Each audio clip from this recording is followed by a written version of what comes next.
Desperté después de una cirugía de corazón a vida o muerte, completamente solo en esa habitación fría del hospital. Llamé a mi esposa llorando y rogándole que viniera a verme. Ella me respondió con una frialdad que me heló la sangre. No puedo. Estoy muy ocupada. Y colgó sin siquiera despedirse. Lo que descubrí minutos después destrozó mi vida para siempre. Antes de continuar, suscríbete y activa la campanita, porque cada día publicamos nuevas historias. Deja tu like y cuéntanos en los comentarios desde qué ciudad y país nos ves. Me llamo Ramón Delgado Navarro. Tengo 59 años y toda mi vida he sido ingeniero civil. Durante 34 años construí puentes, carreteras, edificios comerciales por toda España. Trabajé en proyectos en Madrid, Barcelona, Valencia, Bilbao. Siempre fui el hombre que llegaba primero a la obra y se iba último. El que revisaba cada plano 3 veces. El que nunca fallaba en una entrega. Mi reputación profesional era impecable. Estaba casado con Beatriz Serrano Vega desde hacía 26 años, 3 meses y 17 días exactamente. Nos conocimos en 1998 en una conferencia de arquitectura en Sevilla. Ella era secretaria ejecutiva de una firma de diseño. Tenía esa sonrisa que iluminaba cualquier habitación. Nos casamos 8 meses después en una ceremonia íntima en Granada, con vista a la Alhambra. Tuvimos 2 hijos, Álvaro, que ahora tiene 28 años y trabaja como diseñador gráfico, y Lidia, de 25, que es profesora de primaria. Durante todos esos años, trabajé incansablemente. Salía de casa a las 6:30 de la mañana, regresaba a las 9 de la noche. Fines de semana revisando proyectos, viajes constantes supervisando obras. Todo lo hice por ellos, para que Beatriz no tuviera que trabajar si no quería, para que los niños estudiaran en buenos colegios, para que tuviéramos una casa de 220 metros cuadrados en un barrio respetable de Madrid, para que nunca les faltara nada. ¿Fui el esposo perfecto? No, lo admito. Estuve ausente en muchos cumpleaños, me perdí obras de teatro escolares, cenas familiares donde llegaba cuando ya habían terminado, aniversarios celebrados con prisa entre reuniones, pero siempre pensé que lo estaba haciendo bien, que proveer era mi forma de amar, que ellos entendían mis sacrificios. El 26 de enero de 2024, mi vida cambió para siempre. Llevaba 6 meses con molestias en el pecho, dolor opresivo que ignoré porque era solo estrés. Hasta que el 19 de enero, durante una reunión con contratistas, colapsé. Me llevaron directo al Hospital Universitario La Paz. El cardiólogo, el doctor Hernández, un hombre de 60 años con rostro grave, me explicó con palabras que sonaban como sentencia. Señor Delgado, tiene 3 arterias coronarias bloqueadas al 85%. Necesita cirugía de bypass triple de emergencia. Sin ella, tiene quizás 3 semanas de vida. El mundo se detuvo, 59 años, y de repente enfrentaba mi mortalidad. Llamé a Beatriz inmediatamente desde la sala de emergencias. Le expliqué todo. Esperaba que llegara corriendo, que me abrazara, que me dijera que todo estaría bien. Ella suspiró y dijo: Ramón, es que tengo 1000 cosas pendientes. Iré al hospital mañana temprano, ¿vale? No fue. Envió un mensaje a las 11 de la noche. Perdona, se me complicó el día, te veo después de la cirugía. Me operaron el 25 de enero a las 7 de la mañana. Cirugía a corazón abierto, 6 horas y 27 minutos en el quirófano. Desperté en recuperación intensiva a las 2:15 de la tarde del día siguiente, el 26. Tubos por todas partes, dolor indescriptible en el pecho, morfina que apenas amortiguaba el sufrimiento. La enfermera, una mujer joven llamada Sara, me explicó que todo había salido bien, pero que la recuperación sería larga y dolorosa. Miré alrededor. Habitación individual, blanca, fría, con ese olor a desinfectante que tienen todos los hospitales. Ventana con vista a un cielo gris de invierno madrileño. Silencio absoluto, excepto por el pitido constante de los monitores cardíacos. Nadie más. Estaba completamente solo. Busqué mi teléfono con manos temblorosas. Las 14 horas con 15 minutos marcaba la pantalla. Llamé a Beatriz. Timbre. 2, 3, 4. Pensé que no contestaría. Al quinto timbre, su voz. Diga. Beatriz. Amor. Ya desperté de la cirugía. Mi voz sonaba débil, rota. ¿Vas a venir a verme? Por favor. Necesito verte. Hubo una pausa, 3 segundos que se sintieron eternos. No puedo, estoy muy ocupada. Su tono era frío, distante, como si le estuviera pidiendo que me recogiera en la estación de tren, no que viniera a ver a su esposo después de una cirugía de vida o muerte. Pero, Beatriz, casi me muero. Necesito... Ramón. Ya hablamos luego. Tengo cosas que hacer. Cuídate. Clic. Colgó. Me quedé mirando el teléfono. El corazón, ese corazón que acababan de abrir y reparar, latía dolorosamente rápido. Los monitores empezaron a pitar más fuerte. ¿Ocupada? ¿Ocupada con qué exactamente? ¿Qué podía ser más importante que estar con su esposo después de una cirugía de corazón?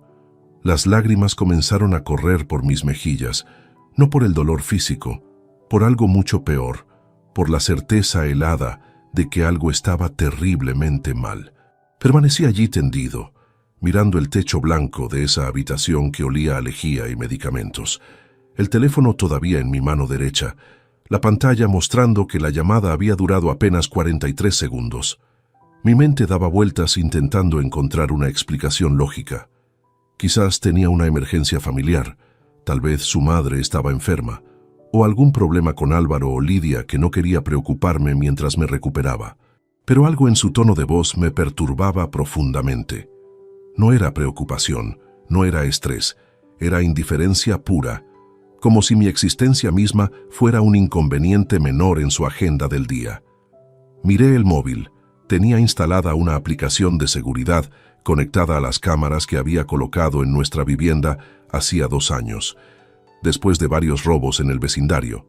3 cámaras, una en el salón, otra en la entrada principal y una tercera en el jardín trasero. Las instalé pensando en proteger nuestra propiedad mientras yo viajaba constantemente por trabajo. Nunca imaginé el verdadero propósito que terminarían sirviendo. Beatriz sabía de las cámaras. Le había mostrado cómo funcionaban. Para que te sientas segura cuando estoy fuera, le había dicho en aquel entonces. Ella había sonreído y asentido, diciendo que era buena idea. Mi dedo tembloroso tocó el icono de la aplicación, Casa Segura Pro. La pantalla cargó mostrando las 3 vistas en miniatura. Eran las 14 horas con 22 minutos. Mi mujer acababa de colgarme hacía apenas 7 minutos, diciendo que estaba muy ocupada.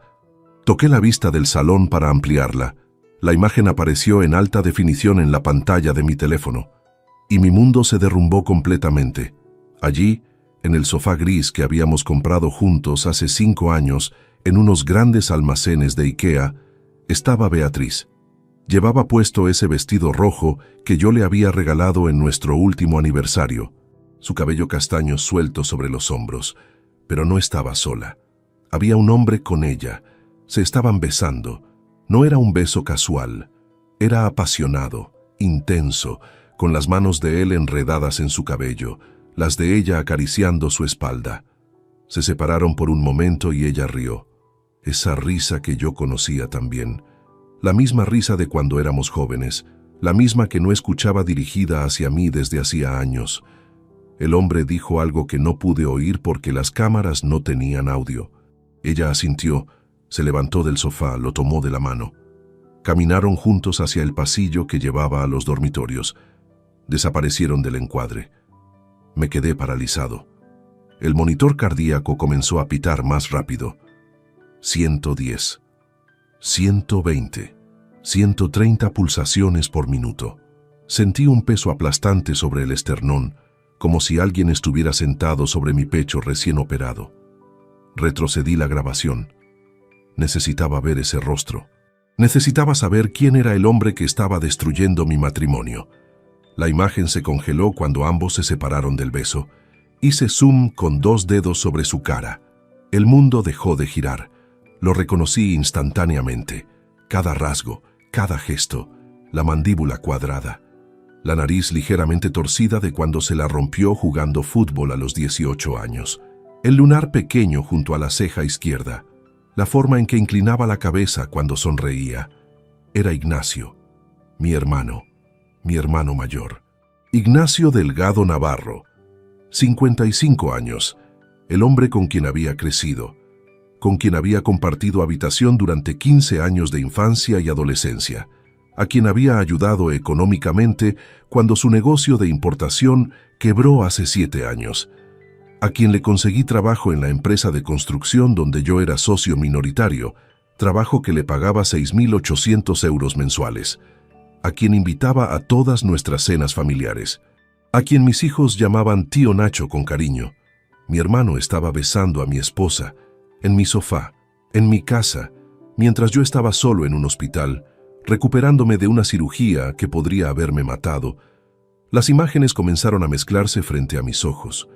Recordé todas las veces que Ignacio había venido a visitarnos.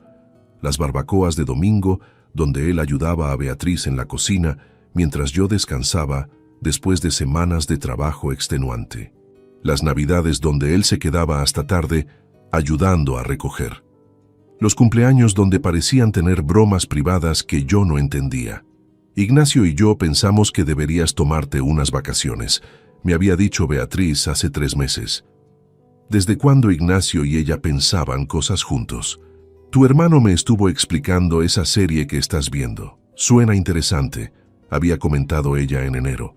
¿Cuándo exactamente le había explicado? ¿Antes o después de besarla en mi maldito sofá? El dolor en el pecho se intensificó. No era físico, era algo mucho más profundo. Una laceración que ningún cirujano podría reparar. Me habían abierto el tórax, cortado el esternón, manipulado mi corazón con bisturís y suturas. Pero eso no era nada comparado con lo que sentía ahora. Volví a mirar la pantalla.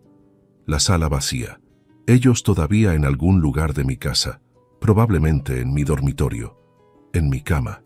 Las sábanas que yo había dormido apenas 6 noches atrás, antes de ingresar al hospital. El monitor cardíaco pitaba frenéticamente. 145 pulsaciones. El dolor en el pecho se volvió agudo, mareante. La habitación comenzó a dar vueltas. Intenté alcanzar el botón de llamada para las enfermeras, pero mis dedos no respondían correctamente. ¿Ocupada?, susurré para mí mismo. Estaba ocupada con mi hermano. La ironía era brutal. Ella no podía venir al hospital porque estaba literalmente ocupada destruyendo nuestra familia, y lo hacía con la única persona en el mundo en quien yo confiaba tanto como en ella. Las lágrimas nublaron mi visión. La pantalla del teléfono se volvió borrosa. Sentí náuseas, el sabor metálico de la bilis subiendo por mi garganta.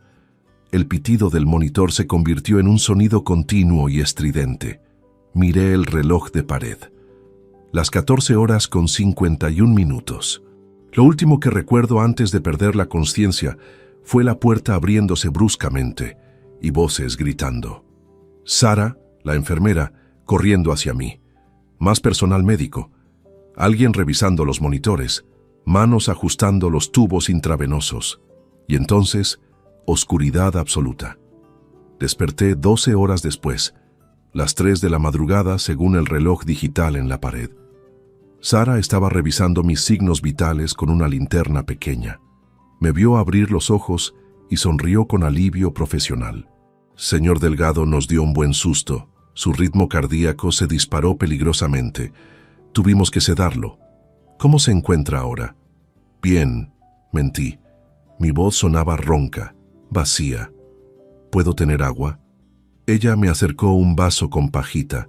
El líquido frío bajó por mi garganta irritada. El teléfono seguía sobre la mesita lateral, pantalla apagada. Sara lo notó. Quizás debería descansar sin dispositivos electrónicos, señor Delgado. El estrés no es bueno para su recuperación. ¿Recibió alguna noticia perturbadora? No, solo cansancio, respondí mecánicamente. Gracias, Sara. Voy a intentar dormir más. Ella asintió, ajustó la dosis de analgésicos intravenosos y salió cerrando la puerta suavemente. Esperé 5 minutos, 10, 15, hasta estar completamente seguro de que no volvería pronto. Entonces tomé el teléfono. Esta vez no hubo lágrimas. No hubo temblor en mis manos. Algo había cambiado dentro de mí durante esas 12 horas de inconsciencia. El shock inicial se había cristalizado en otra cosa. Algo frío, metódico, analítico. Si Beatriz e Ignacio se sentían lo suficientemente cómodos para besarse en mi sala a plena luz del día, esto no era reciente. Esto tenía historia, raíces profundas, y yo necesitaba saber exactamente cuánto tiempo había sido un idiota. Abrí la aplicación de cámaras nuevamente. Esta vez fui directamente al archivo histórico. El sistema guardaba grabaciones de los últimos 90 días automáticamente en la nube. Nunca antes había necesitado revisar ese material. Ahora sería mi evidencia. Comencé con el día anterior a mi ingreso hospitalario. 19 de enero. Avancé rápido las imágenes. Beatriz sola toda la mañana. A las 11:32, Ignacio llegó. Permanecieron en el salón. Conversación que parecía normal. A las 13:15, él se fue. Nada sospechoso visible. 18 de enero. Ignacio llegó a las 10 de la mañana. Esta vez se quedaron en la cocina.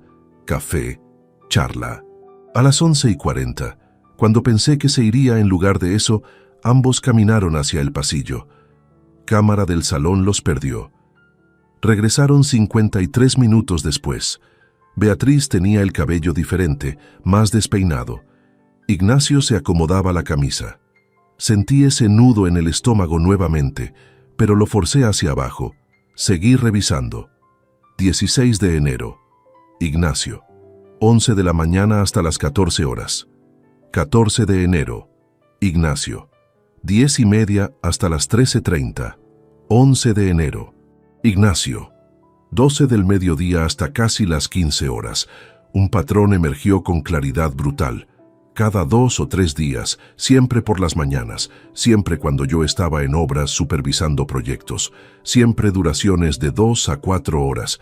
Mi hermano venía a mi casa sistemáticamente a tener encuentros con mi esposa, mientras yo trabajaba como un maldito burro para mantener ese hogar. Retrocedí más en el calendario. Diciembre, noviembre. Las visitas se volvían menos frecuentes, mientras más atrás iba, pero seguían allí. En noviembre había 3 registros. En octubre, 2.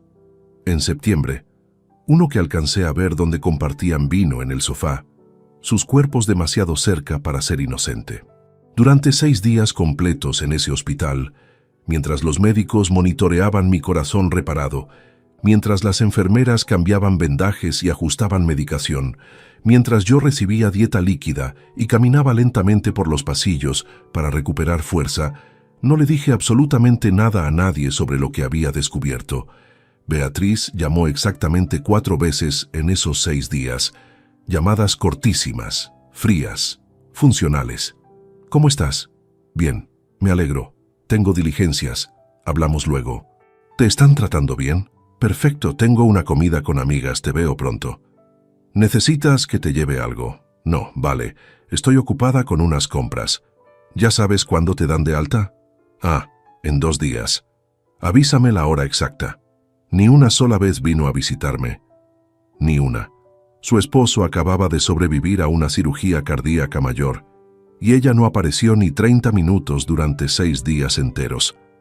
Álvaro, mi hijo, vino una vez. El 28 de enero por la tarde. Permaneció 25 minutos exactos. Nervioso, incómodo. Me preguntó cómo me sentía, le dije que bien. Me contó algo sobre un proyecto de diseño y se fue diciendo que tenía una reunión con un cliente. Lidia envió mensajes de WhatsApp. Papá, espero que te recuperes pronto. Besos. Nada más.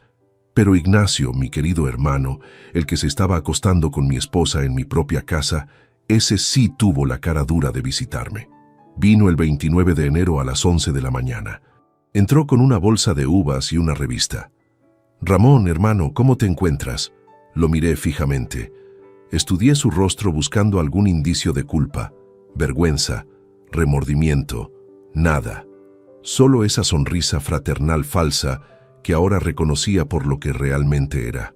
Máscara perfecta. Sobreviviendo, respondí con voz neutra. Te ves bien considerando todo. Beatriz me contó que la operación fue complicada pero exitosa. Beatriz le contó. Por supuesto que le contó. Probablemente mientras estaban en mi cama. Sí, los doctores dicen que tuve suerte. Menos mal, hermano. Nos diste un susto terrible. Beatriz estaba muy preocupada. Esa mentira casi me hizo reír. Preocupada. La mujer que no podía dedicarme ni media hora, pero sí podía dedicarle 3 horas diarias a revolcarse con mi hermano. «Ah, sí, qué considerada», dije sin emoción. Ignacio se quedó 38 minutos. Habló de tonterías, de fútbol, de política, del clima. Yo asentía mecánicamente. Respondía en monosílabos. Él no notó nada raro. ¿Por qué lo haría? Yo era el idiota trabajador que nunca prestaba atención. El ingenuo que confiaba ciegamente. Cuando finalmente se fue, saqué mi libreta. Una pequeña Moleskine negra que llevaba siempre para anotaciones de obra. Comencé a documentar todo metódicamente. Fecha, hora, duración, detalles observables en las grabaciones. 23 encuentros registrados en las cámaras durante los últimos 2 meses, que yo había ignorado completamente por estar trabajando 12 a 14 horas diarias. 23 veces que mi hermano entró a mi hogar y violó mi confianza de la forma más repugnante posible. El 1 de febrero me dieron de alta. El doctor Hernández me entregó instrucciones detalladas, reposo relativo durante 6 semanas, caminatas suaves diarias, dieta estricta baja en sodio, medicación puntual, revisiones semanales. Señor Delgado, ha tenido usted mucha suerte, pero el corazón es delicado. Evite estrés innecesario, nada de sobresaltos emocionales. Su cuerpo necesita sanar. Asentí. Firmé documentos. Recogí mis pertenencias. Y no llamé a Beatriz para que viniera a buscarme. Salí solo del hospital a las 11 de la mañana, subí a un taxi y di una dirección que no era mi casa. El taxi me dejó frente al Hotel Meliá en la calle Princesa, un edificio moderno de cristal y acero donde me había alojado varias veces durante congresos de ingeniería. El recepcionista me reconoció, pero tuvo la profesionalidad de no preguntar por qué un hombre recién salido del hospital, con aspecto demacrado y caminando con dificultad, pedía habitación por tiempo indefinido. Habitación 312, señor Delgado. Planta superior, vista a la Gran Vía. Subí lentamente. Cada escalón del ascensor parecía una pequeña montaña. El dolor físico era manejable con los analgésicos, pero servía para recordarme constantemente que acababa de sobrevivir a algo grave. Mi cuerpo se recuperaba. Mi matrimonio estaba muerto. La ironía no se me escapaba. La habitación era impersonal. Cama queen size, con sábanas blancas almidonadas. Escritorio de madera oscura. Televisor de pantalla plana. Ventanal amplio mostrando el tráfico incesante de Madrid. Dejé mi pequeña maleta del hospital sobre una silla y me senté en el borde de la cama. Mi teléfono vibró. Beatriz. ¿Dónde estás? Ya deberías haber salido del hospital. Te estuve esperando. Mentirosa. Revisé rápidamente las cámaras desde la aplicación. Ella no estaba en casa. El vehículo no estaba en el garaje, seguramente de compras o tomando café con alguna amiga. O quizás con Ignacio en algún hotel discreto. Salí hace rato. Necesitaba aire. Estoy dando un paseo. Tecleé fríamente. ¿Un paseo? ¿Acabas de salir de cirugía y estás paseando? Ramón, no seas irresponsable. Irresponsable. Ella tenía el descaro de llamarme irresponsable cuando llevaba meses acostándose con mi hermano. Estoy bien. No te preocupes. Llegaré más tarde. No respondió. Tampoco me importaba. Saqué mi laptop del maletín. La había pedido a Álvaro que me la trajera el tercer día de hospitalización, alegando que necesitaba revisar asuntos laborales. En realidad, necesitaba acceso completo a nuestras finanzas. Durante 26 años de matrimonio, yo había manejado todas las cuentas. Beatriz tenía acceso completo, por supuesto, pero nunca mostró mucho interés en los detalles. «Tú eres el ingeniero, cariño. Yo confío en ti para esas cosas», solía decir. Esa confianza ahora parecía ridículamente ingenua de mi parte. Accedí a la banca online. Teníamos 3 cuentas principales: la corriente conjunta para gastos del hogar, mi cuenta personal de ahorros y una cuenta de inversión a largo plazo. Comencé revisando la conjunta. Movimientos normales: supermercado, gasolina, luz, agua, teléfono. Todo parecía ordinario hasta que empecé a buscar patrones específicos. Transferencias salientes: 15 de octubre de 2023. Transferencia de 12.000 euros a una cuenta que no reconocí. Concepto: préstamo familiar. 28 de octubre. 20.000 euros. Mismo destino. Concepto: ayuda temporal. 12 de noviembre. 18.500 euros. Emergencia. 23 de noviembre. 25.000 euros. Préstamo. Mi pulso se aceleró mientras seguía bajando por el historial. Diciembre había sido especialmente activo. 3 transferencias grandes: 32.000, 15.800 y 22.000 euros respectivamente. Enero de 2024, el mes que acababa de terminar, mostraba 2 movimientos más: 18.000 y 11.700 euros. Sumé mentalmente. 127.000 euros exactos transferidos en 4 meses a una cuenta externa. Verifiqué el número de cuenta destinataria en el portal bancario. No podía ver el titular completo sin autorización especial, pero los últimos 4 dígitos coincidían con algo que me hizo rechinar los dientes. Busqué en mis contactos viejos. Hace 3 años, Ignacio me había pedido que le transfiriera dinero por una emergencia. Yo había guardado su número de cuenta entonces. Los últimos 4 dígitos eran idénticos: 6, 3, 9, 2. Mi esposa había estado transfiriendo sistemáticamente nuestro dinero conjunto a una cuenta que compartía con mi hermano. Dinero que yo ganaba trabajando 60, 70 horas semanales. Dinero para emergencias familiares y préstamos que obviamente nunca serían devueltos. Abrí una hoja de cálculo y empecé a documentar cada transacción con obsesión forense. Fecha exacta, hora de la transferencia, monto, concepto. Creé una segunda pestaña correlacionando estas transferencias con los encuentros visibles en las grabaciones de las cámaras. El patrón era descaradamente obvio. Después de cada visita de Ignacio registrada en video, había una transferencia bancaria en las siguientes 24 a 48 horas. No todas las visitas resultaban en transferencias, pero todas las transferencias grandes seguían a una visita. Estaban financiando su relación con mi propio dinero. La repugnancia que sentí fue física. Tuve que correr al baño y vomitar. El estómago vacío solo expulsó bilis amarga. Me lavé la cara con agua helada. El hombre en el espejo me resultaba extraño, demacrado, ojeroso, la cicatriz del esternón visible bajo la camiseta del hospital. 59 años de trabajo honesto, de intentar hacer lo correcto, reducidos a ser el idiota que financiaba el adulterio de su esposa. Regresé al escritorio. Necesitaba ayuda profesional. Saqué mi agenda y busqué un nombre: Félix Ortega Molina. Lo conocía de círculos profesionales, arquitecto convertido en abogado especializado en divorcios complejos y litigios patrimoniales. 47 años, reputación impecable, despiadado en tribunales cuando la situación lo ameritaba. Lo llamé directamente a su móvil personal. Contestó al tercer tono: Ramón Delgado, hace años que no sé de ti. ¿Cómo estás? Félix, necesito contratarte, urgente, es personal. Hubo una pausa breve. Él captó el tono inmediatamente. ¿Divorcio? Sí, complicado. Adulterio con familiar directo.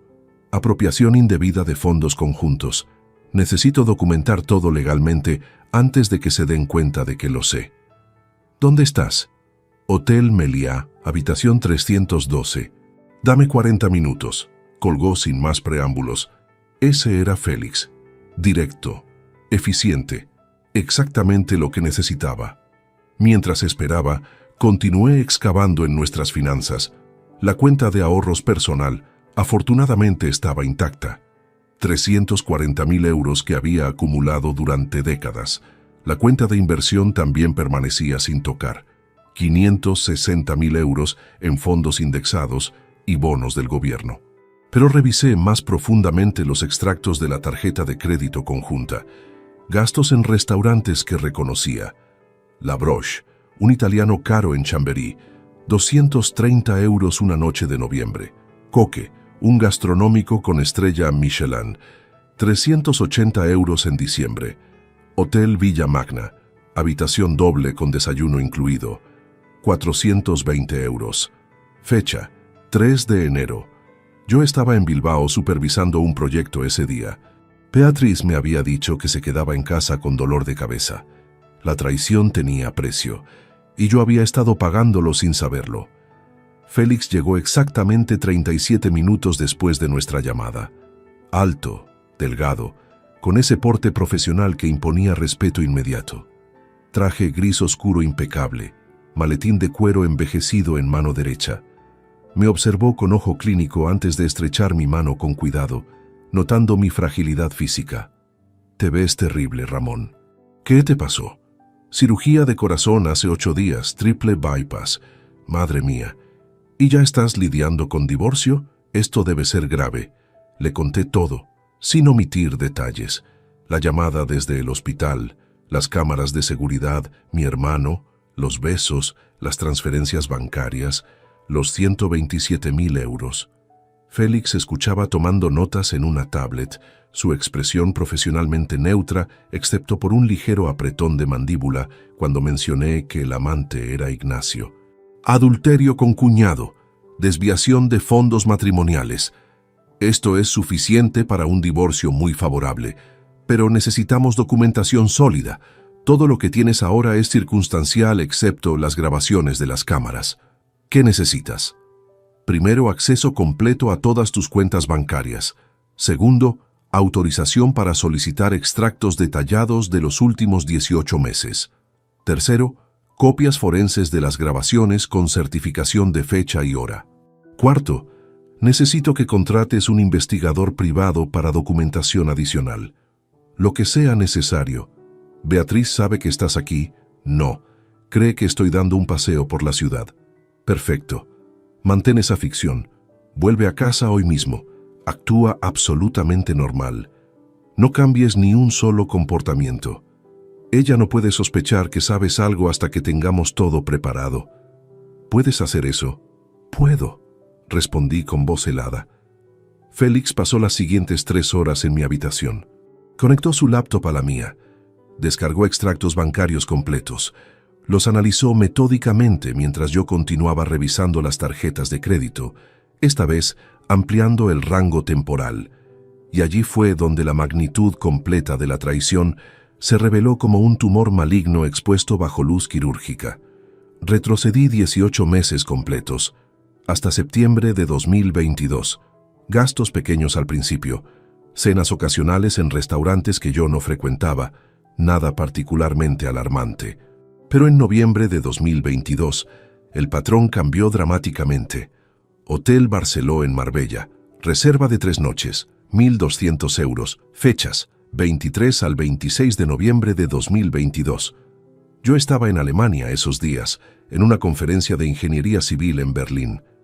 Beatriz me había dicho que iría a un retiro de yoga con su amiga Sonia. Incluso recordaba haberle deseado buen viaje por teléfono. Busqué más. Diciembre. Hotel Arts Barcelona. Suite doble. 2 noches. 1.800 euros. Del 14 al 16. Yo estuve en Valencia supervisando la construcción de un puente peatonal. Ella supuestamente visitaba a su hermana en Zaragoza. Enero de 2023. Hotel Alfonso XIII, en Sevilla. 3 noches. 2.100 euros. Yo en Bilbao. Ella en un curso de fotografía. Félix levantó la vista de su pantalla. Ramón, estoy cruzando las fechas de estas reservas hoteleras con los registros de vuelos y trenes. Todos los viajes coinciden con periodos donde tú estabas fuera de Madrid por trabajo.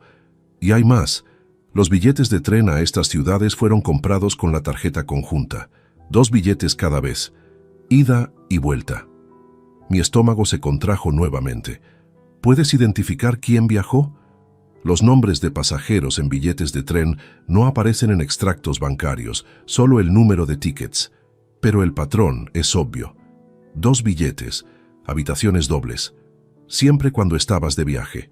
Seguí escarbando como un arqueólogo descubriendo ruinas de su propia vida. Los gastos no eran solo hoteles, tiendas de ropa en centros comerciales.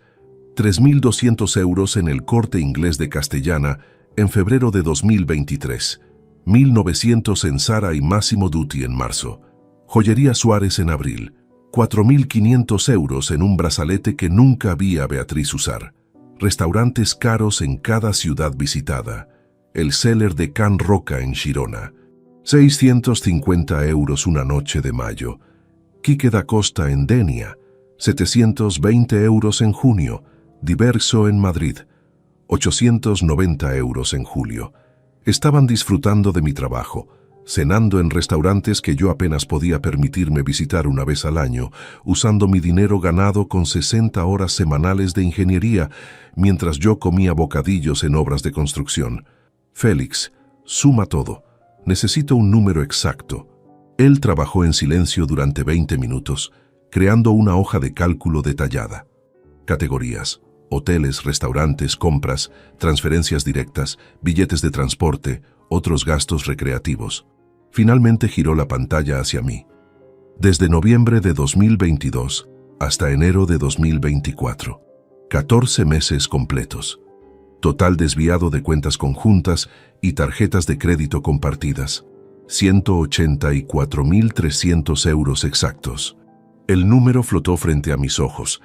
Casi 200.000 euros. Dinero que yo había generado diseñando puentes, supervisando edificios, madrugando en obras, revisando cálculos estructurales hasta la medianoche.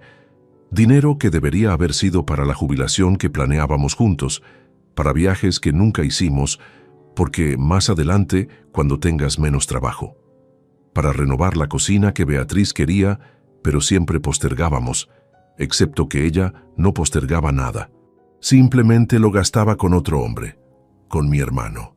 ¿Es recuperable?, pregunté con voz cortante. Las transferencias directas a la cuenta de Ignacio, sí.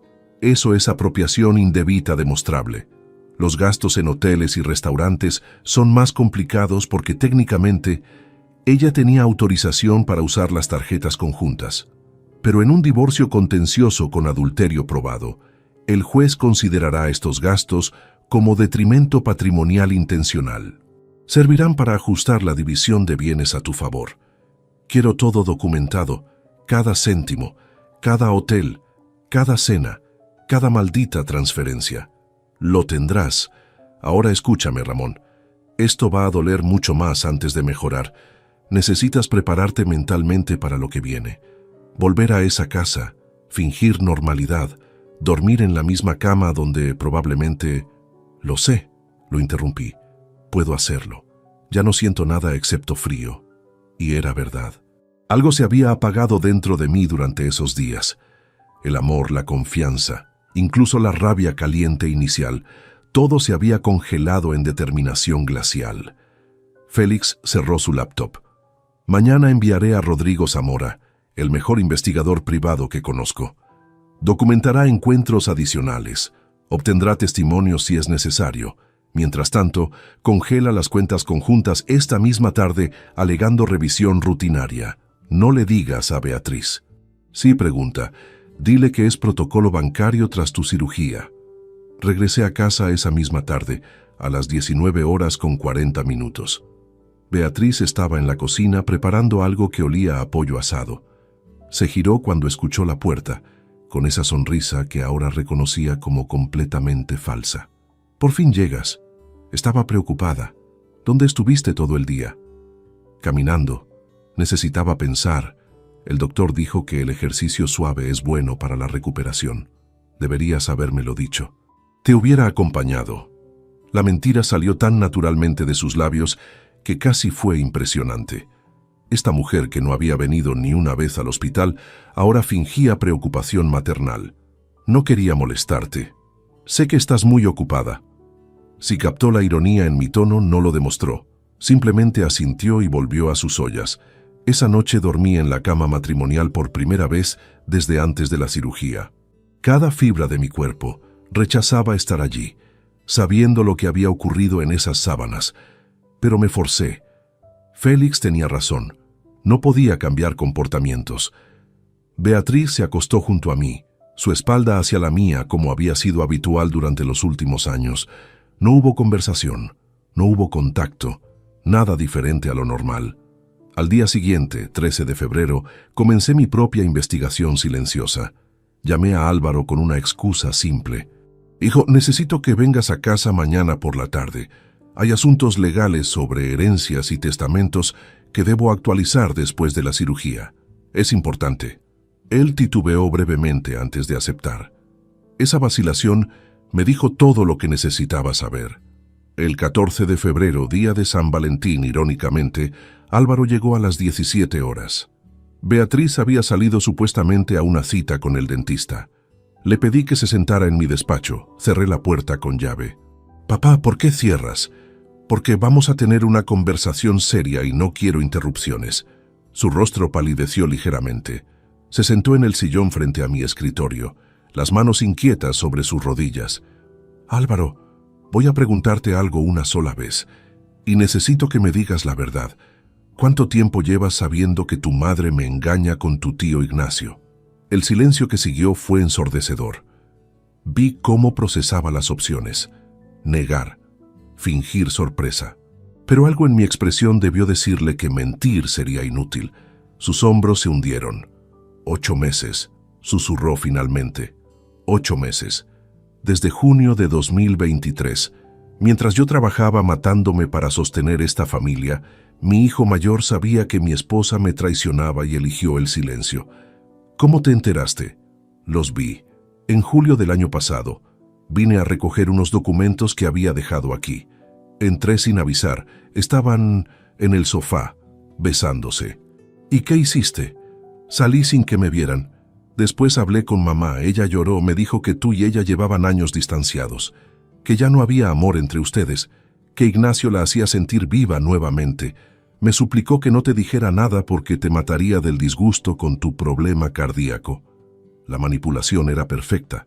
Beatriz había jugado la carta de la víctima incomprendida y mi hijo la había creído. «¿Le dijiste a Lidia?» Ella ya lo sabía. Mamá se lo contó directamente hace como 4 meses. Le pidió apoyo emocional porque se sentía culpable. Culpable, pero no lo suficientemente culpable para dejar de vaciar nuestras cuentas bancarias en hoteles de lujo. Entonces ambos lo sabían, durante meses, y ninguno consideró que yo tenía derecho a saber que mi esposa me engañaba con mi propio hermano. «Papá, nosotros no queríamos meternos. Son problemas de adultos». Mamá nos dijo: «¿Qué te dijo exactamente tu madre, Álvaro?» «Que tú la habías descuidado durante años, que priorizabas el trabajo sobre ella, que nunca estabas presente, que te habías convertido en un extraño, que ella también merecía ser feliz». Cada palabra fue como un escalpelo abriendo mi pecho nuevamente. Y lo peor era que había verdad mezclada con la manipulación. Sí, trabajé demasiado. Sí, descuidé momentos importantes, pero nada justificaba traición, mentiras y robo. ¿Y tú le creíste? Papá, es que tú nunca estás. Ni siquiera viniste a mi exposición de diseño en octubre, ni a la graduación de Lidia en diciembre. Siempre hay una obra más importante, un proyecto más urgente. Su voz tenía resentimiento acumulado, cosas que aparentemente llevaba guardando años. Tienes razón, fallé en muchas cosas, pero ¿sabes qué? Nada de eso les daba derecho a ustedes de guardar silencio mientras yo era humillado. Nada de eso justificaba que me despertara solo en un hospital después de una cirugía de vida o muerte, mientras tu madre estaba follando con mi hermano en mi propia casa. Álvaro se encogió ante la crudeza de mis palabras. Lo siento, papá. Pensamos que era lo mejor. ¿Lo mejor para quién? ¿Para tu madre que quería seguir teniendo su aventura tranquilamente? ¿Para Ignacio que disfrutaba robándome esposa y dinero? Ciertamente no fue lo mejor para mí. ¿Qué vas a hacer? Divorciarme. Obviamente. Y asegurarme de que tanto tu madre como Ignacio enfrenten consecuencias por lo que hicieron. Papá, por favor, no la destruyas. Sé que se equivocó, pero ¿la destruya yo? Álvaro, ella destruyó 26 años de matrimonio. Robó 184.000 euros de nuestras cuentas conjuntas. Me mintió cada día durante 14 meses. Y tú la estás defendiendo. Es mi madre. Y yo soy tu padre. El padre que te pagó carrera universitaria completa. El que te compró tu primer coche. El que financió tu viaje de estudios a Londres. Todo trabajando como un condenado, mientras ella gastaba ese dinero en hoteles románticos con mi hermano. Eso no cuenta para nada. Álvaro se quedó callado, mirando el suelo. Llamé a Lidia al día siguiente, 15 de febrero. Ella llegó después del trabajo, todavía con su ropa de maestra. La conversación fue dolorosamente similar. ¿Desde cuándo sabes, Lidia? Octubre, papá. Mamá me lo contó porque necesitaba hablar con alguien. Estaba muy confundida. ¿Y nunca pensaste en contarme? No quería romper la familia. Pensé que quizás era algo pasajero, que se les pasaría. Llevan más de un año juntos. Gastaron casi 200.000 euros de mi dinero. ¿Te parece pasajero? Sus ojos se llenaron de lágrimas. Lo siento mucho, papá. De verdad. Pero tú tampoco has sido perfecto. ¿Recuerdas mi recital de piano cuando tenía 14 años? No viniste. Mi obra teatral en el instituto. No viniste. Mi graduación universitaria. Llegaste tarde y te fuiste temprano. Siempre fue el trabajo primero. Escuchar a mis dos hijos enumerando mis fallos como padre fue devastador, pero también revelador. Beatriz los había preparado perfectamente. Les había plantado resentimientos durante años. Durante las siguientes 3 semanas me convertí en alguien que ni yo mismo reconocía.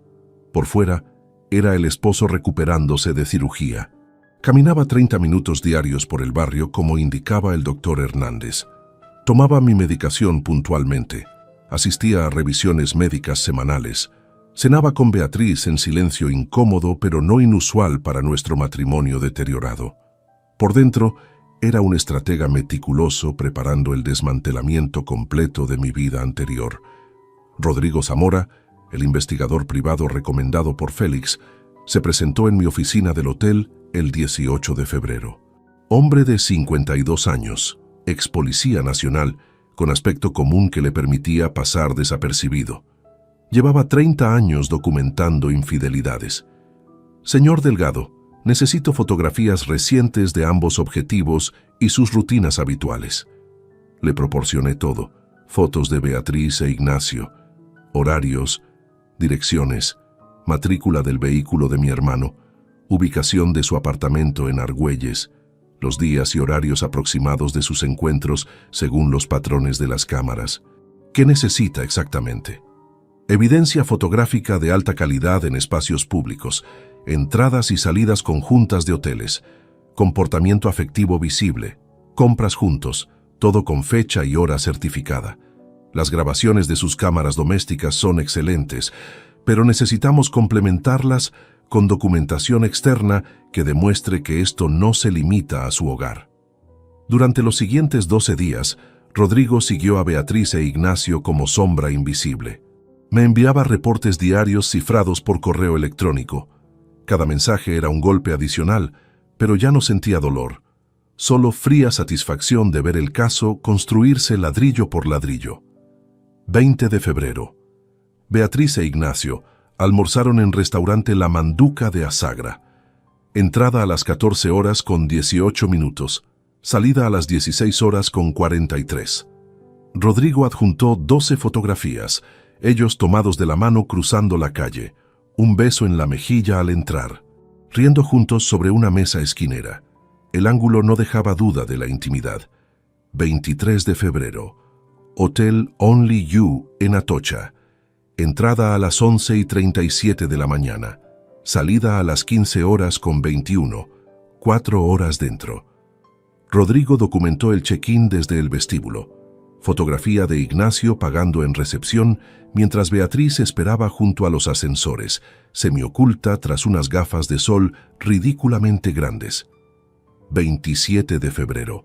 Compraron juntos en el Corte Inglés de Castellana.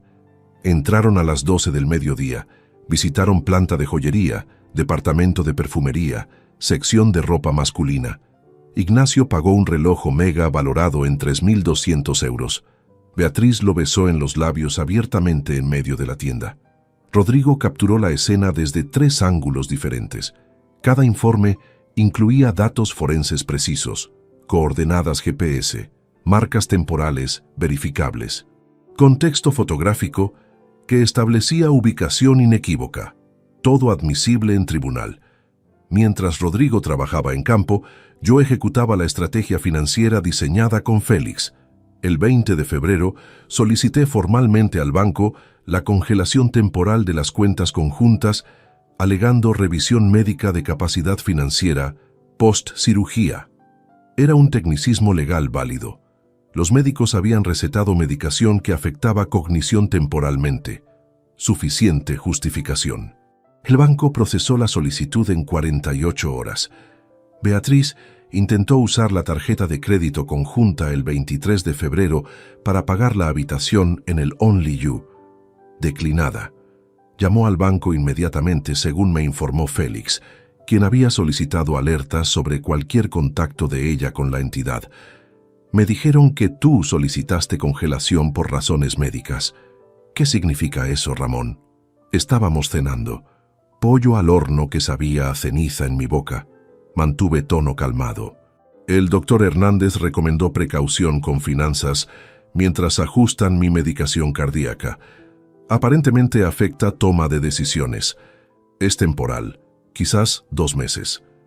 Pero necesito acceso a las cuentas. Tengo gastos. Usa tu propia cuenta personal, Beatriz. Tienes ingresos de tu trabajo de medio tiempo en la galería de arte. Era mentira. Ella había renunciado a ese empleo hace 3 años alegando estrés, pero su rostro no mostró objeción a mi afirmación. Simplemente asintió con incomodidad visible.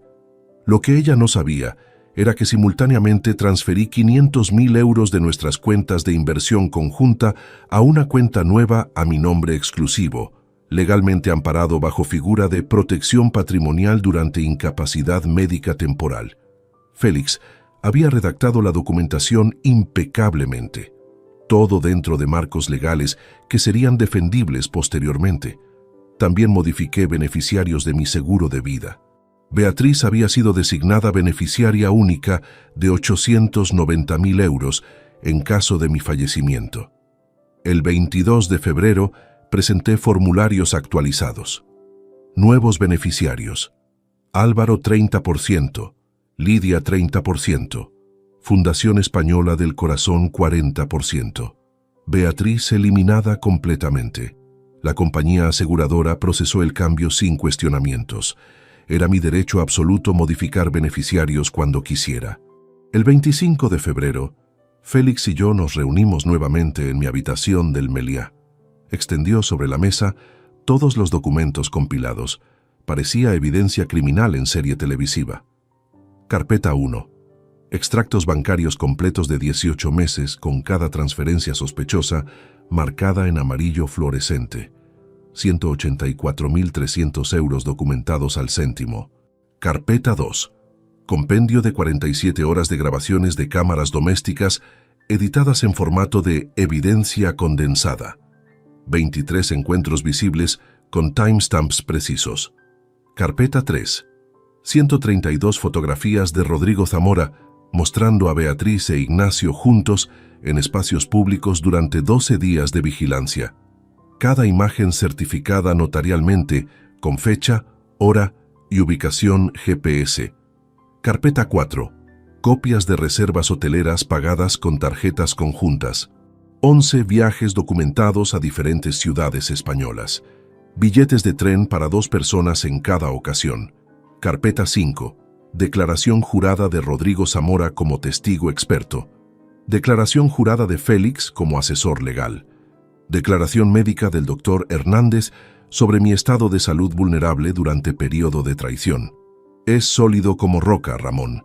Con esto conseguiremos divorcio contencioso favorable en tiempo récord, 4 a 6 meses máximo. ¿Sabes tú qué hay de las acusaciones criminales por apropiación indebida? Eso va por vía separada. Presentaré denuncia penal la misma semana que iniciemos divorcio. Los 127.000 transferidos directamente a cuenta de Ignacio son particularmente problemáticos para ellos. Beatriz argumentará que tenía autorización para usar fondos conjuntos, pero transferir sumas grandes a tercero sin consentimiento del cónyuge cruza línea legal. ¿Recuperaré ese dinero? Eventualmente sí, aunque puede tomar año y medio entre proceso penal y ejecución de sentencia, pero el impacto reputacional y legal sobre ambos será inmediato.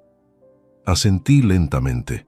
El 28 de febrero, Félix protocolizó oficialmente la demanda de divorcio contencioso ante juzgado de primera instancia.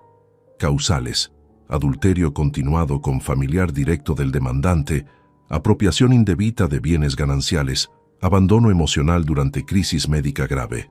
Solicitud de división patrimonial: 67% para mí, 33% para Beatriz, basado en su conducta demostrada de dilapidación de patrimonio familiar.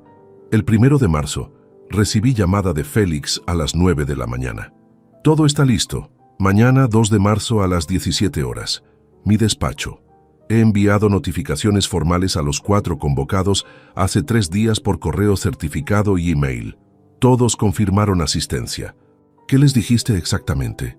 Reunión familiar urgente convocada por ti para tratar asuntos patrimoniales y testamentarios tras tu cirugía cardíaca. Lenguaje lo suficientemente vago para no alarmar, pero lo suficientemente formal para que entiendan que es obligatorio. Perfecto. Esa tarde observé desde las cámaras cómo Beatriz e Ignacio se encontraban en nuestra casa.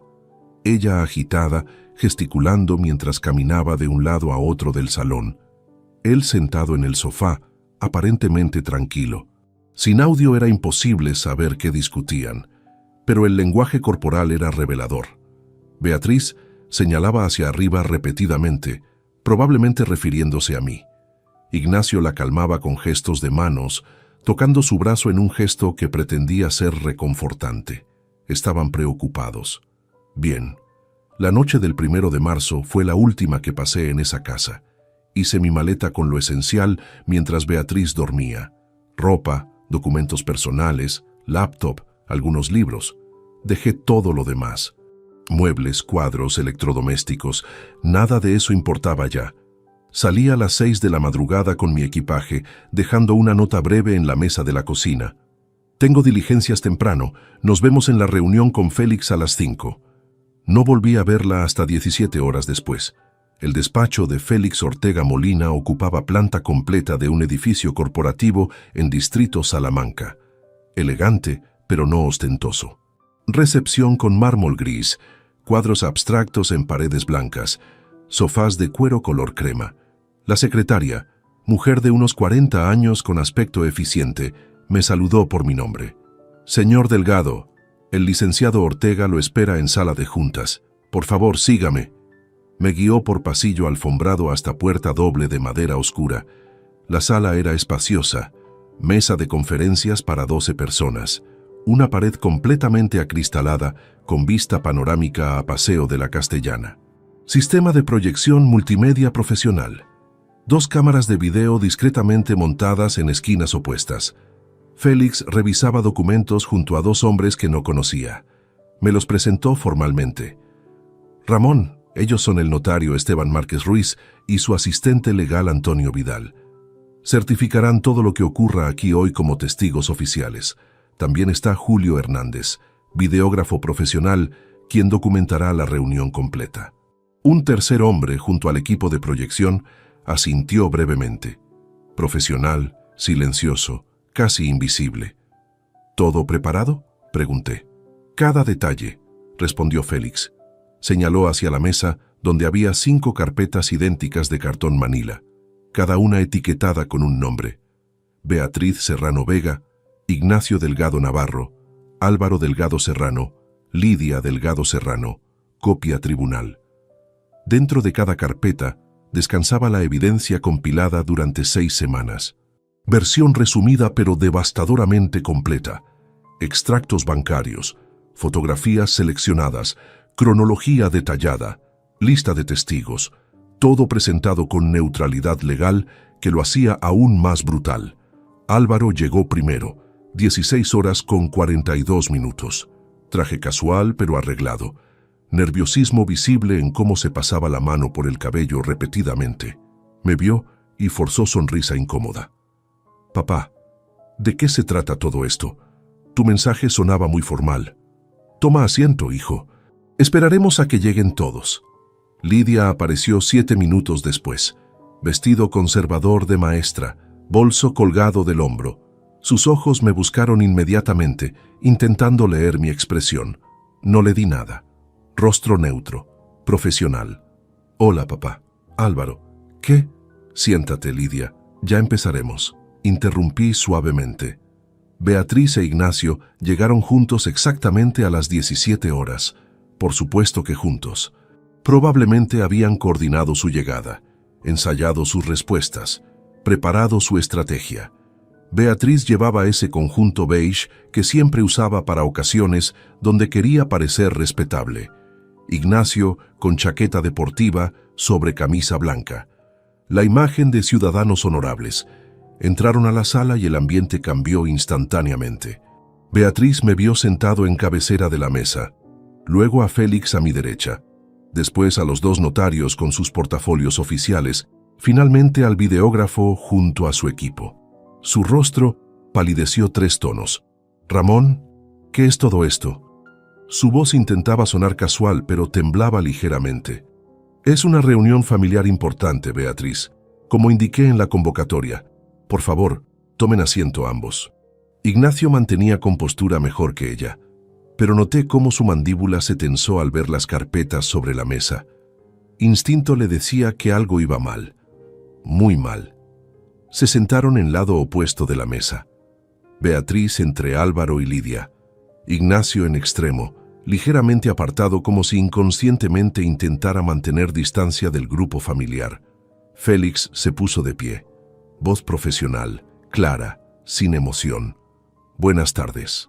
Soy Félix Ortega Molina, abogado representante del señor Ramón Delgado Navarro. Esta reunión ha sido convocada oficialmente para tratar asuntos matrimoniales, patrimoniales y legales que afectan directamente a todos los presentes. Los notarios Esteban Márquez y Antonio Vidal certificarán todo lo discutido aquí.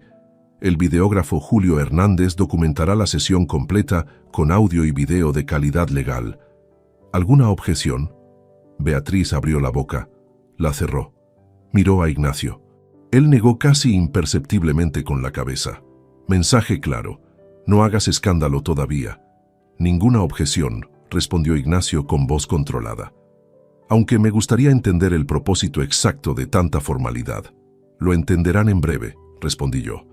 Mi voz sonó extraña incluso para mis propios oídos, fría, distante, como si perteneciera a otra persona. Antes de comenzar, quiero dejar claro que esta reunión es voluntaria. Cualquiera puede retirarse en el momento que desee. Sin embargo, les advierto que hacerlo será interpretado legalmente como renuncia a presentar su versión de los hechos que hoy se expondrán. ¿Está claro? Todos asintieron. Álvaro y Lidia lucían genuinamente confundidos. Beatriz e Ignacio intercambiaron mirada rápida cargada de significado que probablemente pensaban era discreta. La cámara la capturó perfectamente. Me puse de pie lentamente, cada movimiento medido. Caminé hacia el proyector y tomé el control remoto. Durante 26 años creí tener un matrimonio. No perfecto, pero honesto.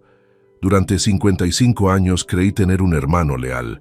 Durante 28 y 25 años, respectivamente, creí tener hijos que me respetaban lo suficiente para decirme la verdad.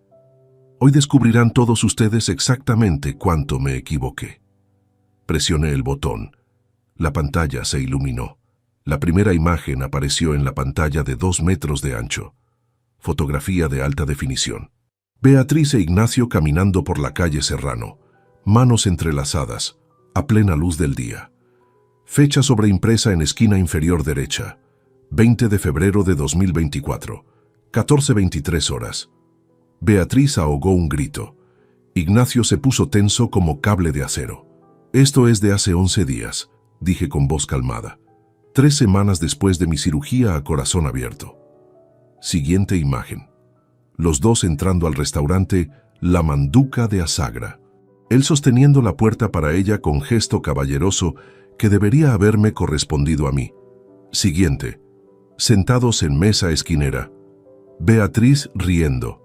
Esa risa que yo no escuchaba dirigida hacia mí desde hacía años. Siguiente. Ignacio besando su mejilla mientras esperaban el postre. «Papá, ¿qué es esto?». La voz de Lidia apenas un susurro aterrado. «Silencio, por favor. Hay mucho más». Apreté el botón. Un video comenzó a reproducirse. 12 minutos de compilación editada profesionalmente por Rodrigo Zamora. Secuencias de las cámaras de seguridad de mi casa. Fechas escalonadas. Noviembre, diciembre, enero, febrero. Ignacio llegando. Beatriz abriéndole la puerta. Besos en el recibidor. Movimiento hacia el interior de la vivienda. Desaparición del encuadre. Reaparición horas después. Ropa ligeramente desarreglada. Despedidas prolongadas junto a la puerta. Más besos. La banda sonora era silencio absoluto, excepto por el timestamp electrónico, marcando fecha y hora en cada clip. Ese silencio hacía todo más perturbador. No había música dramática, no había narración, solo evidencia cruda y fría. Álvaro tenía la cabeza entre las manos. Lidia lloraba silenciosamente. Beatriz miraba la pantalla como hipnotizada, su rostro pasando del blanco al rojo al gris. Ignacio mantenía los ojos fijos en la mesa, mandíbula apretada hasta que los músculos se marcaban visiblemente bajo la piel. El video terminó. Presioné pausa. La última imagen congelada mostraba a ambos besándose en mi sofá. La fecha. 26 de enero de 2024, 14:35 horas. Exactamente 11 minutos después de que Beatriz me colgara el teléfono diciendo que estaba muy ocupada para visitarme en el hospital. Esta imagen, dije señalando la pantalla, fue capturada mientras yo estaba solo en una habitación de hospital, recuperándome de cirugía que pudo haberme matado. Mi esposa no podía venir a verme porque estaba ocupada con mi hermano, en mi casa, en mi sofá. Ramón, yo puedo explicar. Beatriz finalmente encontró su voz, temblorosa, desesperada. No, no puedes. Pero voy a explicártelo yo. Abrí mi laptop y proyecté la hoja de cálculo que Félix y yo habíamos preparado. Números en columnas ordenadas, fechas, conceptos, montos, todo resaltado con código de colores que facilitaba lectura. Transferencias bancarias desde noviembre de 2022 hasta enero de 2024. 127.000 euros exactos movidos de nuestra cuenta conjunta a una cuenta que comparten ustedes dos. Señalé con puntero láser hacia Beatriz e Ignacio. Cada transferencia tiene justificación falsa. Préstamo familiar. Ayuda temporal. Emergencia. Pero las emergencias eran pagar sus hoteles y restaurantes. Cambié de diapositiva. Comprobantes de reservas hoteleras. Hotel Barceló Marbella. 3 noches. 1.200 euros. Yo en Berlín trabajando. Beatriz supuestamente en retiro de yoga. Hotel Arts Barcelona. 2 noches. 1.800 euros. Yo en Valencia. Beatriz visitando a su hermana inexistente en Zaragoza. Hotel Alfonso XIII Sevilla. Hotel Villa Magna Madrid. 11 viajes documentados. Otra diapositiva. Fotografías de Rodrigo Zamora. Beatriz e Ignacio saliendo del Hotel Only You. Timestamp, 23 de febrero, 15:21 horas. 4 horas dentro de habitación que costó 360 euros, pagados con tarjeta de crédito que yo financiaba. Gastos adicionales en restaurantes de lujo, joyerías, boutiques de ropa. Total dilapidado, 184.300 euros. Dinero que gané trabajando 12, 14 horas diarias mientras ustedes disfrutaban de mi ausencia, para destruir mi matrimonio y vaciar mi patrimonio. Beatriz se puso de pie abruptamente. Silla cayó hacia atrás con estruendo. Esto es invasión de privacidad. No puedes espiarnos así. Las cámaras en la casa son ilegales. Las cámaras, respondí con calma helada, fueron instaladas con tu pleno conocimiento y consentimiento hace 2 años. Firmaste documento de autorización para la compañía de seguridad. ¿Recuerdas? Dijiste que era buena idea para protección cuando yo viajaba. Irónico, ¿verdad? Félix intervino con voz profesional. Señora Serrano, las grabaciones son perfectamente legales. Sistema de seguridad doméstico autorizado por ambos cónyuges, instalado en áreas comunes de propiedad compartida. Ningún tribunal las descalificará. Pero tú trabajabas todo el tiempo, Ramón. Beatriz cambió de táctica. Lágrimas comenzaron a correr por sus mejillas. Nunca estabas. Me dejaste sola durante años. Ignacio me escuchaba. Me hacía sentir importante. ¿Y eso justifica robar 184.000 euros? Pregunté. ¿Justifica mentirme cada día durante 14 meses? ¿Justifica no venir ni una sola vez a verme al hospital mientras te recuperabas de tu matrimonio en hoteles de 5 estrellas con mi hermano? Ignacio finalmente habló. Voz ronca, forzada. Ramón, hermano, lo siento. Nunca quisimos que llegaras a... No me llames hermano. Mi voz cortó el aire como cuchillo. Los hermanos no traicionan así. Los hermanos no seducen a la esposa de su hermano. Los hermanos no roban. Tú no eres mi hermano.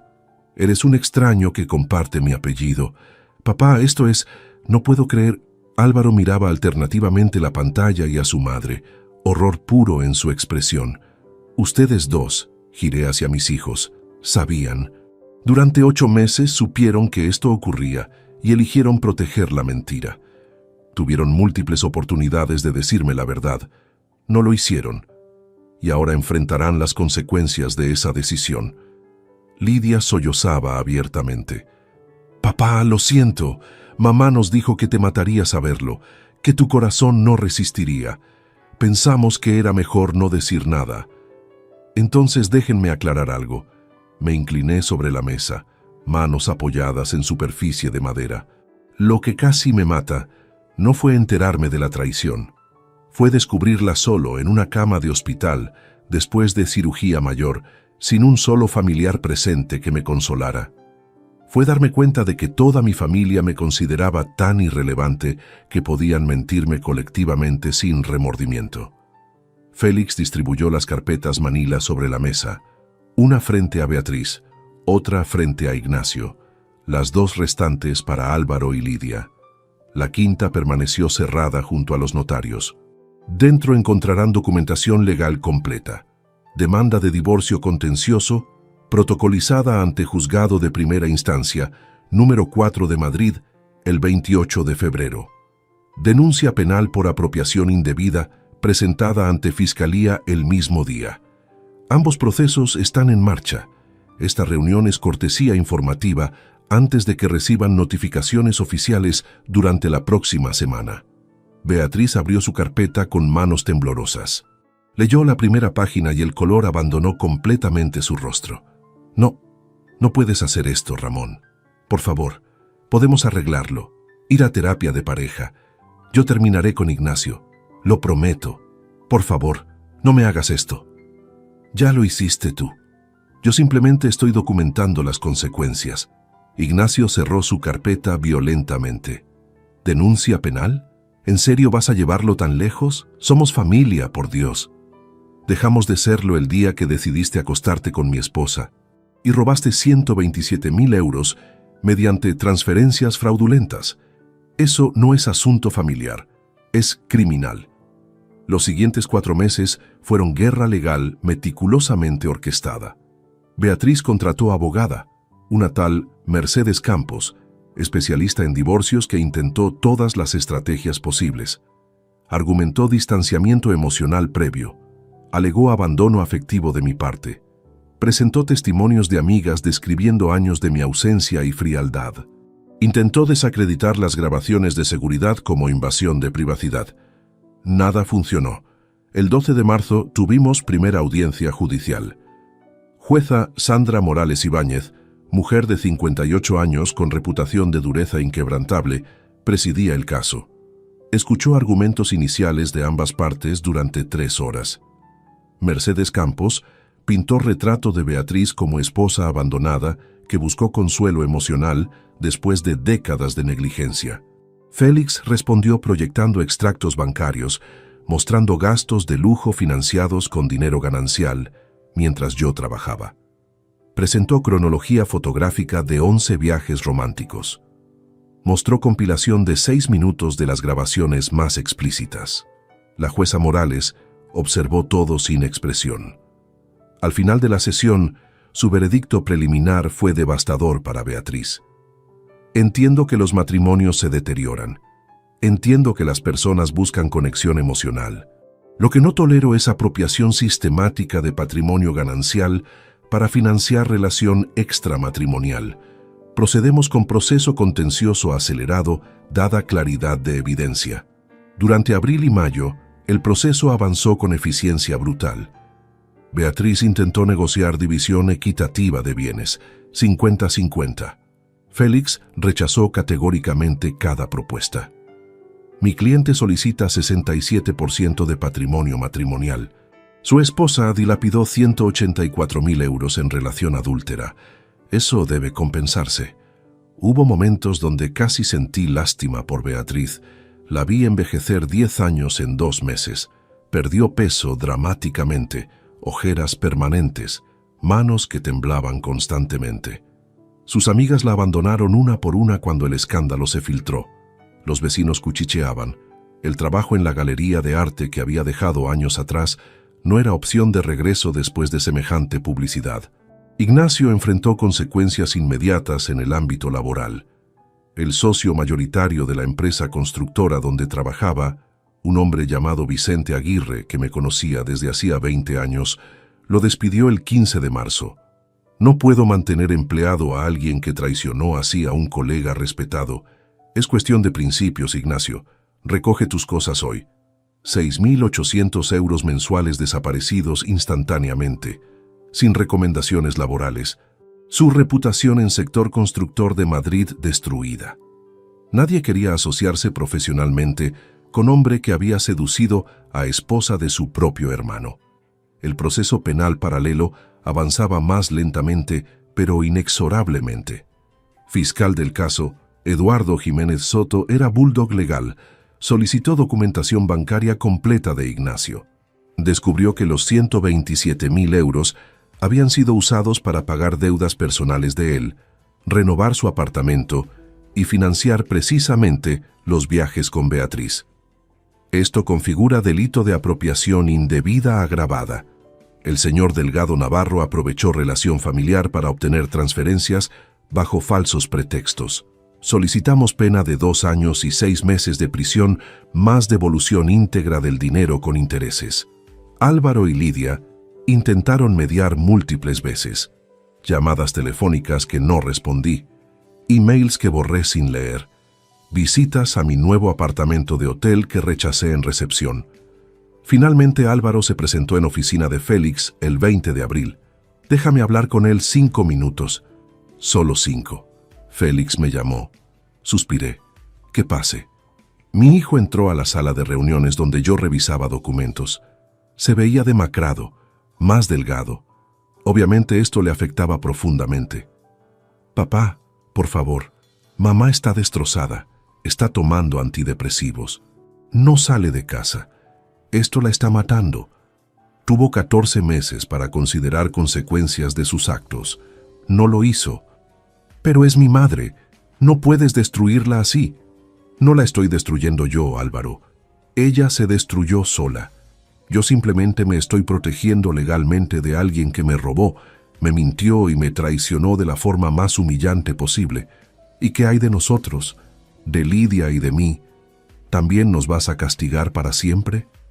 Lo miré directamente, sin rabia, solo cansancio infinito.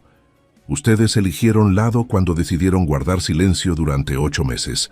Las consecuencias de sus decisiones son responsabilidad suya. no mía.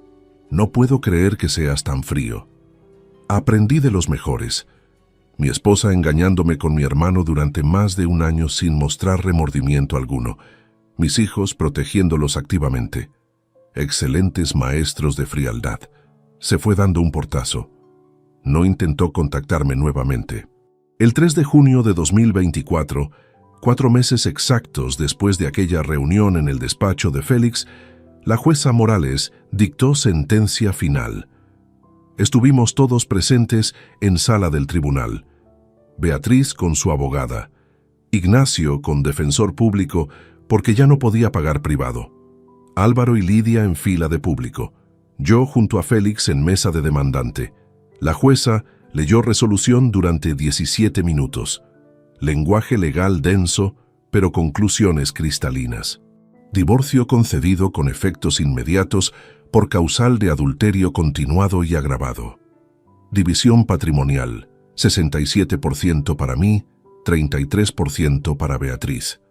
Beatriz perdía derecho a casa familiar valorada en 420.000 euros. Pasaba a mi propiedad exclusiva. Ella tenía 90 días para desalojar. Las cuentas bancarias conjuntas fueron divididas proporcionalmente. De los 560.000 euros en inversiones, recibí 375.000. Beatriz quedó con 185.000. La cuenta de ahorros personal que ella nunca había podido tocar, mis 340.000 euros, permanecieron completamente míos. Pensión alimenticia, denegada. La jueza Morales fue explícita en su razonamiento. La señora Serrano tiene 52 años, salud completa y capacidad laboral plena. Su conducta demostrada de dilapidación patrimonial no justifica manutención adicional del demandante. Respecto al proceso penal contra Ignacio, el fiscal Jiménez consiguió sentencia favorable el 22 de julio. No 2 años y medio como había solicitado inicialmente, pero sí condena de 18 meses de prisión suspendida, condicionada a devolución completa de los 127.000 euros en plazo de 24 meses, más multa de 45.000 euros. Ignacio no tenía ese dinero. Su apartamento en Argüelles fue hipotecado, su vehículo vendido. Aceptó trabajo como supervisor de obra en provincia, ganando 4.000 euros mensuales en lugar de sus anteriores 6.800. Cada céntimo extra sería destinado a pagarme durante los próximos años. Nunca volví a dirigirle la palabra. Legalmente era mi hermano. Humanamente, dejó de existir el 26 de enero cuando descubrí la traición. La casa de 220 metros cuadrados en Madrid, donde habíamos vivido 23 años, representaba más dolor que nostalgia. Cada habitación contenía recuerdos ahora contaminados. El sofá donde los vi besarse. El dormitorio donde dormí ignorante durante meses mientras mi matrimonio se pudría.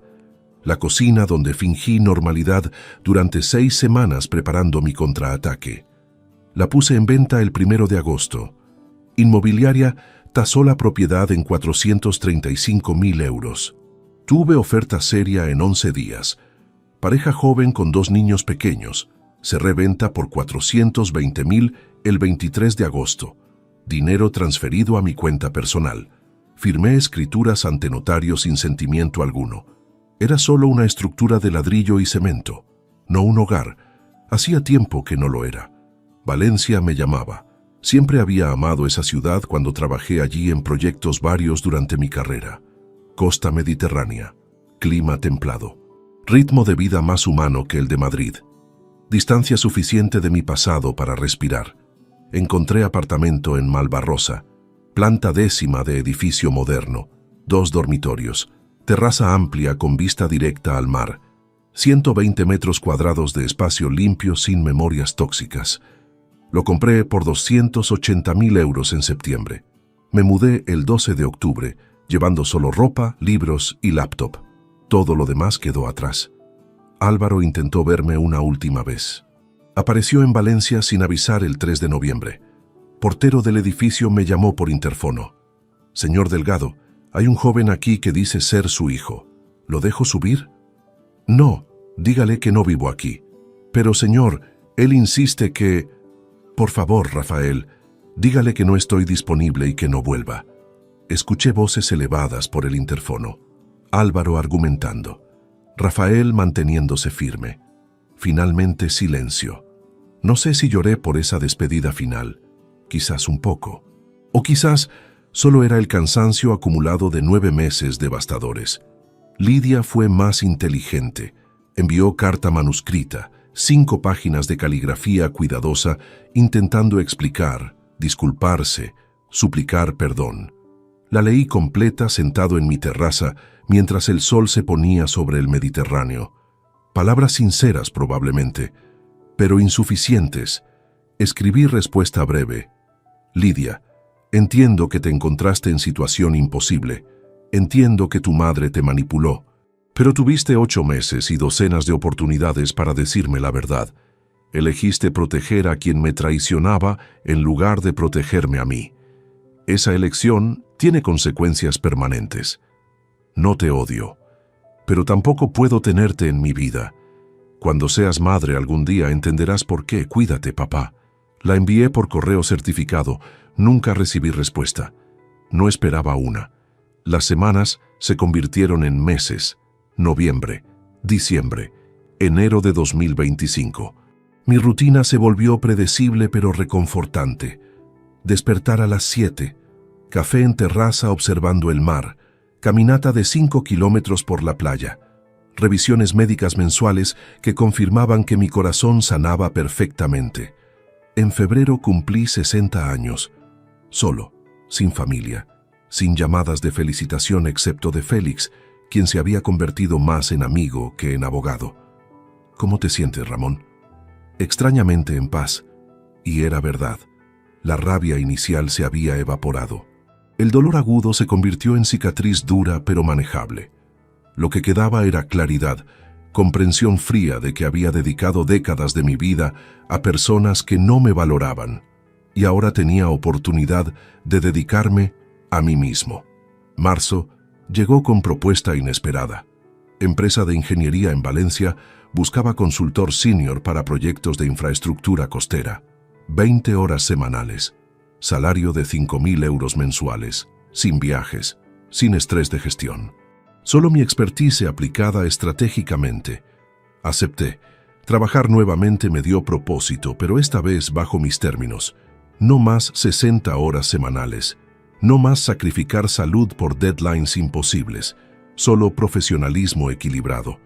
En abril, a instancias de mi cardiólogo que insistió en actividad física aeróbica constante, me inscribí en escuela de vela del Real Club Náutico de Valencia. Nunca había navegado. A los 60 años aprendí a leer vientos, manejar timón, entender corrientes marinas. Había algo profundamente liberador en estar solo en velero pequeño, mar abierto, sin nada excepto agua y horizonte. Metáfora demasiado obvia quizás, pero efectiva. Mi vida pasada quedaba en la costa. Mi futuro se extendía hacia donde yo decidiera dirigir las velas. Conocí gente, compañeros de vela, vecinos del edificio, colegas de la consultora, relaciones superficiales inicialmente, pero algunas profundizándose con tiempo. No buscaba romance, demasiado pronto. Quizás algún día, o quizás no. Ya no me importaba cumplir expectativas ajenas. Hoy es 30 de junio de 2025. Han pasado 17 meses desde aquella llamada telefónica en el hospital que destrozó mi mundo. Estoy sentado en mi terraza, vaso de vino tinto en mano, observando el sol hundirse en el Mediterráneo pintando el cielo de naranjas y púrpuras. Mi teléfono no tiene mensajes de familia. Mi apartamento no tiene fotos de bodas o hijos. Mi corazón late estable y fuerte, cicatrices quirúrgicas apenas visibles bajo la camisa. ¿Valió la pena la venganza? La palabra suena demasiado dramática. Yo no busqué venganza. Busqué justicia, protección, dignidad recuperada, y las obtuve todas. Fue el costo demasiado alto. Perdí esposa, hermano, relación con hijos. Pero a cambio, gané algo que había perdido hacía décadas: paz interior. Certeza de que nadie volvería a engañarme, porque ahora mis ojos estaban abiertos. libertad de construir vida completamente nueva sin cargas de traición pasada. El mar frente a mí se extiende infinito. Mañana zarparé nuevamente en mi velero, un Dufour de 8 metros que compré el mes pasado. No sé hacia dónde exactamente, y esa incertidumbre ya no me asusta, porque finalmente, a los 60 años, aprendí que estar solo no significa estar vacío. Si esta historia te ha gustado, apóyanos con un like. Suscríbete al canal y déjanos tus opiniones en los comentarios. Para escuchar la siguiente historia, haz clic en la caja que aparece a la izquierda. Gracias por acompañarnos.